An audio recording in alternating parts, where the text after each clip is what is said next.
Muitos têm dúvida é o seguinte: Vanísio, e quando eu tenho um sistema que tem uma potência, certo? Bem maior do que o do inversor, ou seja, se eu tenho um sistema aqui de 75 kW pico, eu vejo que tem inversores até 25 aqui na PHB. Então, como é que eu vou fazer isso aqui? Eu vou juntar 3 inversores? O que eu vou fazer?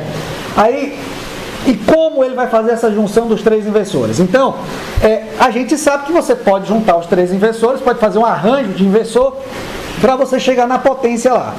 E aí eu vou passar para o Márcio para ele responder aí. É super simples. Quando você tem digamos que eu queira aqui na imagem da tela, né?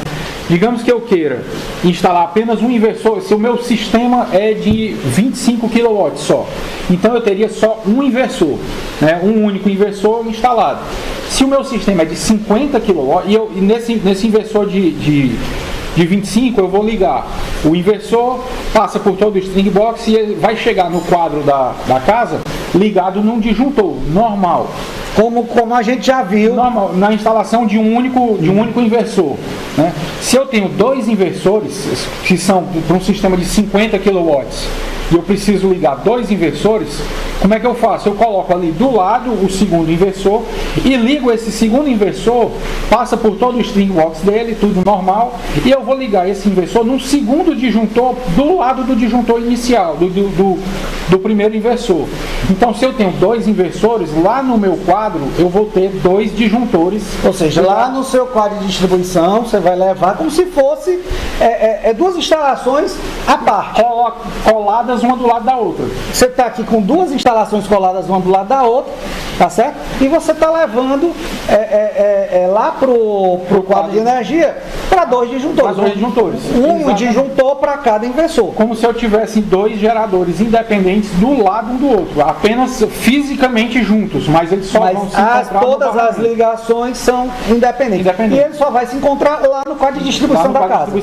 Exatamente. Então, esse é o negócio. Eletricamente eles só se encontram no quadro de distribuição, no quadro de distribuição. E uma coisa que você tem que entender é o seguinte: cada inversor desse precisa do seu string box separado, são ligações diferentes. Ou pelo menos que num grande string box conjunto, mas eles vão ter o seu conjunto de proteções separadas. Ele pode até estar dentro da mesma caixa, mas o bloco de proteções são separados. Inclusive a gente tem aqui um exemplo aqui na PHB, onde mostra aqui, ó. Aqui vamos só comentar aqui, Márcio, essas instalações aqui. Nesse caso aqui, a gente tem aqui 3 inversores. Isso, esse vermelho é de 1.5, o cinza é de 3.0 e o azul é de 4.5. A gente tem que ter, olha, outra coisa interessante, né? Inversores com potências diferentes. Isso, né? Instalados um ao lado do outro. Mas por que isso acontece? É exatamente o seguinte: o inversor, na verdade, ele funciona como um misturador da energia, né? Isso. A energia que vem das placas com a energia da concessionária. Então, ele vai jogar para o barramento exatamente a mesma energia da concessionária. Então, olha aqui que tanto faz, você pode ligar inversores de diversas potências num arranjo só que vai dar certo. Digamos que o cara começou a vida dele na energia solar, instalou na casa dele um inversor de 1.5, esse vermelho. Depois de um ano ele disse: rapaz, o negócio é bom demais, é uma maravilha, eu quero expandir porque eu vou aumentar mais 3 ar-condicionados, vou colocar aqui um freezer e vou montar o meu negócio aqui. Ele expande para ele coloca um de 3 kW do lado, sem problemas. Ele põe lá o inversor dele de 3 kW do lado do que ele já tinha, aumenta no telhado dele a quantidade de placas, faz toda a instalação de novo, sem mexer com a instalação que ele tinha antes. E o que é que ele vai fazer? Ele vai plugar esse novo inversor num disjuntor novo do lado do que ele tinha antes no gerador. Que é exatamente lá no quadro de energia. No quadro de energia. Tudo independente. Aí depois de 2 anos o cara diz: rapaz, o negócio é bom mesmo, agora eu vou terminar de cobrir meu telhado. Aí eu vou botar um inversor de 4.5 do meu lado aqui, ao lado dos outros 2 que eu já tinha. E aí eu vou somar aqui as potências. Soma as potências. Aqui ele vai ter 4.5 com de 1. Vai ter 6. Deixa eu fazer as contas aqui. E com de 3 vai ter 9 kW instalados aí. O celular tá aí, aqui vai ver. Vamos lá. Vamos fazer as contas aqui. Aí ele vai ter 9 kW instalados. Então aqui a gente tem a conta de 9 kW pico instalado, três inversores diferentes. Uma coisa que é interessante para quando você estiver chegando no seu cliente é aquela técnica que eu falo, Márcio, que é o ver para crer. Às vezes o cara não... Ele precisa crer primeiro que aquilo funciona. Então você pode instalar no seu cliente, começar com um inversor pequeno, com um sistema pequeno, e aí quando ele olhar que a conta dele realmente reduziu, que é o ver para crer, e ele gastou bem pouquinho para comprar aquele primeiro kit, meu amigo, pode ser uma indústria, pode ser uma residência, pode ser um comércio. Na hora que ele constatar que a conta dele de energia baixou, aí ele vai fazer com você o sistema completo. Ele vai zerar a sua conta. Então, sempre que você tiver no cliente, como eu sempre digo, nunca leve apenas a proposta de zerar a conta. Leve a proposta para zerar, para botar 50% da conta, bote a proposta para 25% da conta, que dessa forma, quando você leva 3 propostas, Márcio, o que acontece é que pode caber no bolso do cliente. Às vezes, naquele momento, não cabe 100% no bolso do cliente. Mas quando ele constatar que realmente funciona, é o ver para crer, aí ele mesmo tem um sucesso dele, ele mesmo tem o case dele próprio, ele está vendo aquilo ali, e aí ele vai lhe chamar para fazer os 100%. Uma outra coisa muito interessante é esse arranjo, né? São sistemas, gente, são sistemas separados. A mesma coisa que você fez com um, você vai fazer para 3, para 5, é só somar.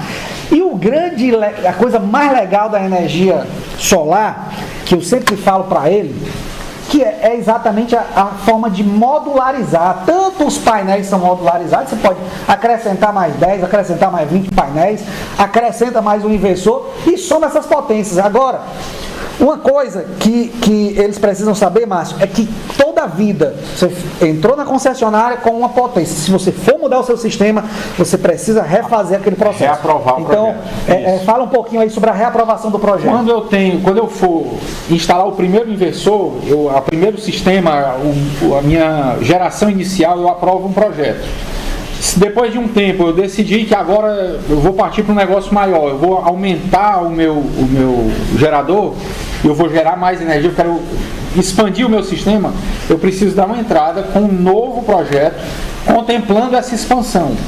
De forma que, se eu quiser tirar um inversor velho e colocar um maior, ou colocar um do lado, eu vou ter que mostrar à concessionária que eu estou fazendo isso. Eu refaço o projeto e aprovo de novo a nova potência, a repotencialização daquele sistema. Então, e nesse projeto vai estar lá descrito o inversor antigo, o que é que existia, e o inversor novo que eu estou acrescentando, solicitando o aumento da carga, descrevendo os disjuntores, descrevendo as proteções, tudo de novo para que eu possa expandir legalmente sem dar problema. Agora claro que quando você for fazer uma expansão dessa, que você chamar de novo engenheiro eletricista, claro que você vai poder negociar um preço muito melhor, porque ele já está com o projeto todo em mãos. Isso, exatamente. A vantagem é que a gente parte de um projeto já feito e cria uma expansão sobre aquele projeto inicial. Claro que a gente consegue um diferencial de preço na expansão de um projeto antigo, de um projeto que já tinha sido aprovado. Aqui, Márcio, eu estou vendo aqui que é como se ele tivesse aqui 3 strings, não é isso? Isso. No caso aqui ele não impede que nessa foto as placas estejam fisicamente separadas, mas estejam conectadas uma na outra, ligadas em série ou ligadas em paralelo e conectadas no inversor. Na verdade aqui a gente não tem como afirmar nada, né? Elas estão fisicamente separadas, mas a parte elétrica da ligação a gente tem. Mas a gente vê que ela está na mesma orientação, né? Isso. E podia estar na mesma string. Podia, sem problema. Na mesma orientação, na mesma inclinação, elas vão gerar potências no mesmo nível, sem problema. Agora, se eu tivesse aqui uma placa dessa, um conjunto de placa dessa, numa orientação diferente, aí eu não aconselharia botar no mesmo string. String. Exatamente por quê? Porque vai perder a capacidade, a potência de geração. Porque as outras placas vão gerar energia que vai ser forçada, as placas que estão mais favorecidas com a insolação vão gerar energia e vai ter que passar pela placa menos favorecida. Essa placa menos favorecida vai gerar uma barreira, uma resistência para a energia gerada nas melhores placas, na placa mais que está com a maior potência. Então eu vou perder produção da placa que está levando o sol mais direto. Então, digamos que eu tenho placas que recebem um sol de meio-dia de boa qualidade e placas que só vão ter um bom sol às 3 da tarde, às 5 da tarde, às 4 da tarde, digamos. Quando for ao meio-dia e elas estão passando a energia uma por dentro da outra, ligadas em série, quando eu for meio-dia, a placa que eu tenho boa ao meio-dia vai ser atrapalhada, a sua produção vai ser atrapalhada pelas placas que só levam sol às 3 da tarde. Quando for 3 horas da tarde, as placas de 3 da tarde vão ser atrapalhadas pelas que estavam levando sol ao meio-dia, que não levam mais. Então, se eu tenho orientações diferentes, eu coloco em strings diferentes. Se eu tenho orientações iguais, é que eu posso colocar em strings no mesmo string. No mesmo string. E às vezes é o seguinte, um inversor, às vezes ele tem duas entradas que a gente chama de MPPT, não é isso? Ele pode até ter um MPPT para duas entradas diferentes. Que é o que ele faz? Ele rastreia primeiro a entrada 1, depois ele rastreia a entrada 2. E fica alternando de um para o outro. É assim no inversor de 1.5 da PHB. Então eu tenho um MPPT. No inversor de 4.5 da PHB. Então eu tenho um MPPT, mas eu tenho duas entradas. O que é que duas acontece? entradas. O então MPPT, eu posso ligar duas strings e só tem um MPPT. Um MPPT. Mas ele tem um rastreamento de potência nos dois. Porque ele fica rastreamento de potência nos dois. O que é que ele fica fazendo? Ele passa 40 segundos, 50 segundos, 1 minuto rastreando uma entrada. Depois ele se desliga daquela entrada e vai rastrear a segunda entrada. E fica alternando de forma que, se eu tenho uma nuvem passando, alguma coisa sobre uma das strings, ele fica alternando de uma para outra e mantendo todas as duas sempre na máxima potência. E aí eu não perco potência. É diferente de você ligar todas as placas em uma só entrada. É diferente isso aí do que você ligar em duas entradas, mesmo que seja no mesmo MPPT. Se eu ligar todas as... porque o MPPT ele pode ficar variando de uma entrada para outra. Exatamente. Se eu ligar todas as placas numa única entrada, significa que ou eu liguei em série todas as placas numa única string, ou eu fiz uma ligação em paralelo de duas strings. Se eu pegar todas as placas, ligar em paralelo e jogar todas numa entrada só, eu estou fazendo uma grande ligação em paralelo. Agora, eu queria só chamar a atenção aqui, que quando você liga em paralelo, tá certo? Você está aumentando a corrente. Então, e é importante sempre você ver a entrada, né, a corrente máxima, que é aquele seu MPPT, a corrente máxima de entrada, que o seu inversor e o seu MPPT aguenta. Porque quando você, por exemplo, eu tenho um conjunto de placas aqui instalado em série, eu tenho aí 9 amperes. Mas se eu tiver dois conjuntos de placas ligados aí se eu tiver dois conjuntos de placas ligados em série, eu continuo com os mesmos 9 amperes. Agora, se eu pegar duas strings e ligar em paralelo, aí eu vou para 18 amperes. Isso. Então, e ver se o seu inversor aguenta isso. Da mesma forma que se eu tenho, por exemplo, 20 placas ligadas em série, eu vou ter 750 volts, digamos. Certo? Se eu ligar 40 placas em série, eu vou para 1.400 volts. Isso 1.500 volts. E isso vai estourar o seu limite de tensão. Exatamente. Então você tem que ver. Então no inversor, ele tem sempre dois limites. O limite mínimo, né, que é o de partida do inversor, a tensão de partida. A tensão de partida é exatamente o seguinte: qual é o mínimo de placa para eu ligar aquele inversor? Isso. Certo? Você tem que ter uma quantidade mínima de potência para você ligar aquele seu inversor. Abaixo daquela tensão ele se desliga sozinho. Ele se desliga. Então não adianta. Mesmo que você tenha o número de placas para ligar o inversor, mas não tenha sol suficiente para aquilo ali, ele vai se desligar desse jeito. Desliga. É potência, não é só placa. Se põe que aquele meu conjunto de placas não está mais gerando, não está chegando na potência mínima, chegou na tensão mínima de partida, ele se desliga. Exatamente, não chegou na tensão mínima, ele Então, se eu tenho um inversor de 20 kW e só ligar 6 placas nele, eu não vou atingir a tensão de partida. É como se eu tivesse 50 placas ligadas durante a noite. Também não vai ter tensão do mesmo jeito. Vai ter tensão de partida. Então, isso aí é uma coisa que você tem que entender. Não tem a tensão de partida. Agora, Márcio, beleza, vamos para frente. Só para concluir aqui, então eu tenho que observar no inversor a tensão de partida, o mínimo de placas que eu tenho que para dar partida no inversor, ou o mínimo de tensão que vai haver inserido lá para ele dar partida, e a tensão máxima. Normalmente Para inversores maiores de 5, de 8, de 20 kW, isso vai em 1000 volts. A gente vai até mostrar aqui. Pronto, o inversor no de 1500. Vamos aqui, abrir a nova, só para a gente ver a ficha técnica dele aqui. Perfeito, ele vai estar 500, aqui, 400 volts.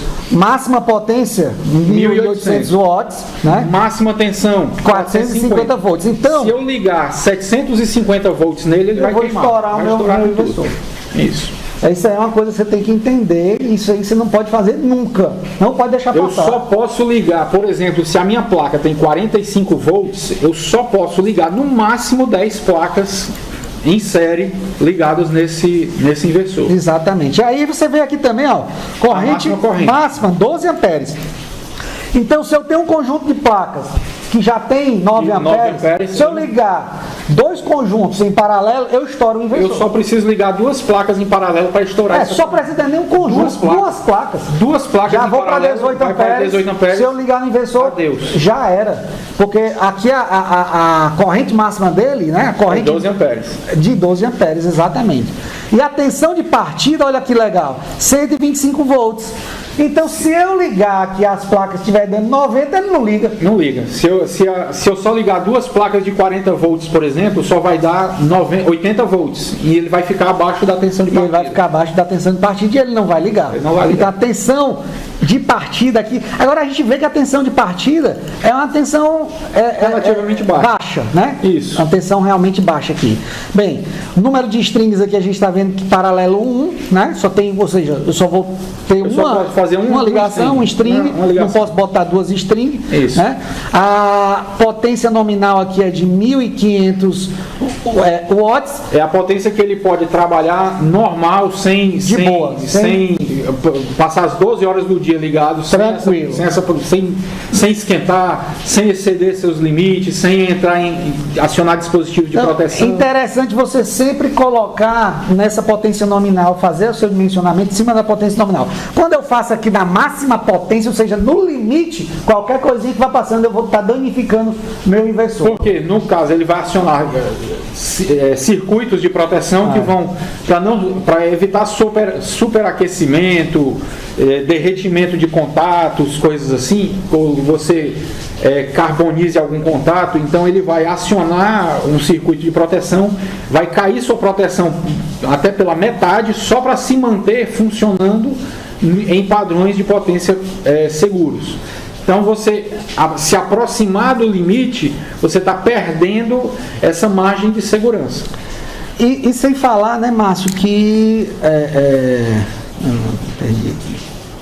Beleza, então, Márcio, agora vamos voltar aqui para as instalações que a gente estava vendo. Tá certo? Aqui a gente já viu como é que funciona esse aqui. Olha aqui, vamos ver outra instalação aqui. Essa outra instalação aqui a gente vê que tem o mesmo posicionamento, né? Parece ser a mesma inclinação, não é isso? Mesma orientação das placas. Mesma orientação, mesma inclinação.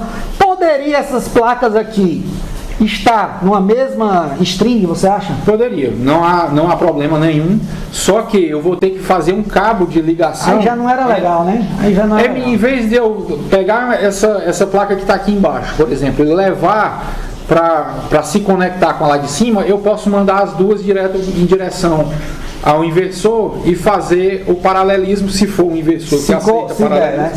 Se der, né? Seria bom. Seria bom. Agora aqui não, nessa situação aqui eu já tenho aqui, parece um conjunto de placas, né? Uma string toda ligada em série. Isso. E aí essa aqui é simples, é só levar para o inversor. Se o inversor aguentar, beleza. Tá gerando. Dentro das faixas de tensão e corrente do inversor, pode ligar tranquilo, sem problema. Sabendo que sabendo agora que existe um mínimo e um máximo, que você não passa daquela potência, então vamos lá, aquela tensão, desculpe. Aqui a gente vê aqui os funcionários usando a parte de segurança, né?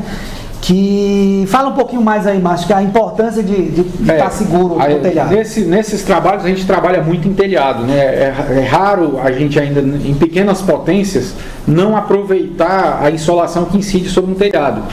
E quando você está trabalhando no solo, a gente está falando de grandes usinas, de grandes instalações que não cabem num telhado comum. E Então a gente está sempre trabalhando em altura, e a altura tem que estar sempre protegida, porque facilmente aí uma queda acima de 3 metros pode causar uma sequela. Estrago é grande. Acima de 2 metros já era bom estar. Aqui a gente tem um cinto paraquedista, não é isso? Isso. E aqui você vê que tem uma corda nele que com certeza está amarrada a um guarda-corpo, né? Ligado a um Há guarda-corpo. uma linha de vida, pelo menos, o que ele guarde, que segura uma corda firme, né? Um cabo que seja seguro, que se ele cair, se ele sofrer um escorregamento, ele vai travar e vai salvar essa pessoa aqui. Capacete é sempre bom você ter uma jugular para ele não cair da cabeça, ou aquele ajustável, né? Como a gente está trabalhando sempre curvado, olhando para baixo, né? Então, quando você dificilmente está trabalhando só no mesmo nível, então é bom ter a alça jugular que mantém o capacete firme na cabeça. Vou mostrar aqui como seria, tá? Vou mostrar aqui como seria o capacete aqui, Márcio, ó. A gente vê que tem aqui um ajuste, ó. A parte de trás dele, esse ajuste é muito legal, que você pode simplesmente, vou botar aqui na cabeça, ó. Então aqui, ó, ele tem esse ajuste aqui na parte de trás, que vai se adequar facilmente à minha cabeça. E ele não sai, ó. Ele não sai. Eu posso até tirar a jugular, que ele não vai sair tão fácil. Isso. A jugular vai. E a jugular ainda vai melhorar ainda mais. Né? Assim? Eu posso olhar para cima, para baixo, balançar. Aqui, ó, balançar aqui a cabeça. Quando você está no telhado, você pode estar inclinado, você pode desabaixar. Não é legal. Em altura você está preocupado de ficar ajustando o capacete. É para ficar bem justo no seu. Além de não dar para ficar ajustando o capacete, se você pode causar um acidente se o capacete for cair, você for querer pegar o capacete, né? Assim, isso, preocupado com esse capacete, então não é legal. Você trabalhando o tempo inteiro ajustando o capacete, né? tirando o capacete para olhar para cima, tirando o capacete para olhar para baixo, você não pode ficar se preocupando com isso. Ele tem que ficar na sua cabeça e resolver o problema. Nessa imagem aqui do lado, a gente vê aqui que tá na mesma direção, né? Isso. Mesma inclinação, então isso. Não teria problema nenhum em a gente estar ligando ele na mesma string também, se o inversor estiver dentro dos parâmetros do inversor, pode ligar na mesma. Agora, se o seu inversor também tiver, por acaso, digamos aí, 2 MPPT, 2 entradas, você poderia ligar em 2 strings. Agora, só que quando você liga isso em 2 strings, você tem que se lembrar que você vai fazer outro string box, ou pelo menos outra proteção. Outro bloco de proteção. Outro bloco de proteção se você estiver na mesma caixa. Isso. Então, só precisa ligar nos MPPTs, né, nas entradas, só se realmente for necessário. Se não for necessário, você economiza um bloco de proteção. Até porque se você ligar, você corre o risco de querer dividir. O meu inversor tem 2 entradas, eu vou usar todas 2. Aí eu vou dividir a minha string, eu posso ficar abaixo da corrente da tensão de partida. Exatamente, você vai ficar abaixo da tensão de partida, e aí você acha que está gerando e não está gerando, e você não sabe por quê. Mas por quê? Mas é porque, inclusive o seguinte, quando o sol baixa, né, à tarde, quando o sol baixa, que sua tensão lá, não é assim? Sua tensão de partida vai. Mas as placas hoje são bastante modernas, elas com pequeno sol já atingem o máximo de sua tensão. Seu máximo de tensão. Com pouca insolação ela atinge o máximo de tensão. O que ela não vai atingir é o máximo da corrente. Certo. Então, em vez de a 9 amperes, como ela dá no meio-dia, ela vai para 1, 0,5, mas sempre com uma tensão mais ou menos os 40 volts que ela foi programada. O que vai cair mais é a corrente.